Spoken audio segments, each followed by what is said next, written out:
अक्सर मुझे मेरे दोस्त कहते हैं और अक्सर कमेंट्स भी आते हैं कि बिलाल भाई साइप्रस में आने की डिपोर्टेशन की आखिर मेन रीज़न क्या है, मेन पॉइंट, ऐसा कोई पॉइंट जिसकी वजह से डिपोर्ट हो रहे हैं स्टूडेंट। तो अभी रिसेंटली मुझे एक कमेंट भी आया, मैं आप लोगों के साथ वो भी शेयर करता हूँ और असल रीज़न भी आप लोगों को बताता हूँ कि असल रीज़न है क्या।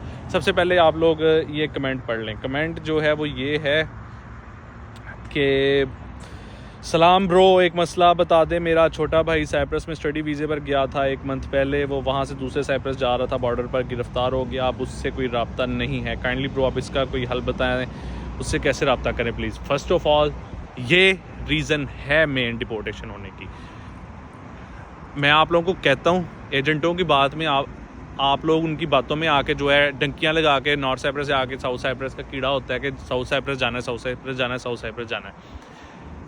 इन घटिया स्टूडेंट्स की वजह से जो है ना बहुत ज़्यादा जो लीगल स्टूडेंट्स भी आ रहे हैं वो भी बेचारे डिपोर्ट हो रहे हैं। रीज़न क्या होती है, बंदा तो गिरफ़्तार हो गया, इस टाइम जेल में है, पासपोर्ट चेक करेंगे वो उसका किस कंट्री का है, पाकिस्तान का है, हमारा नाम और बुलंद हो जाएगा माशाल्लाह से।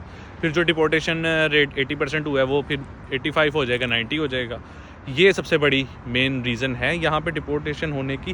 काइंडली आना है यहाँ पे, लीगल तरीके पे से आएँ, लीगल डॉक्यूमेंट्स पे आएँ, लीगल आकर रहें, स्कॉलरशिप ले लें, अपनी चीज़ें तरीके से करें।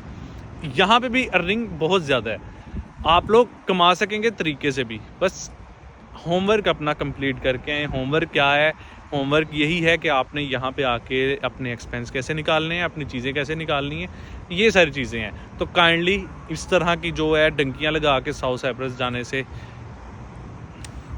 अल्लाह ही है हाफिज़ अब बाकी इन एजेंट्स का।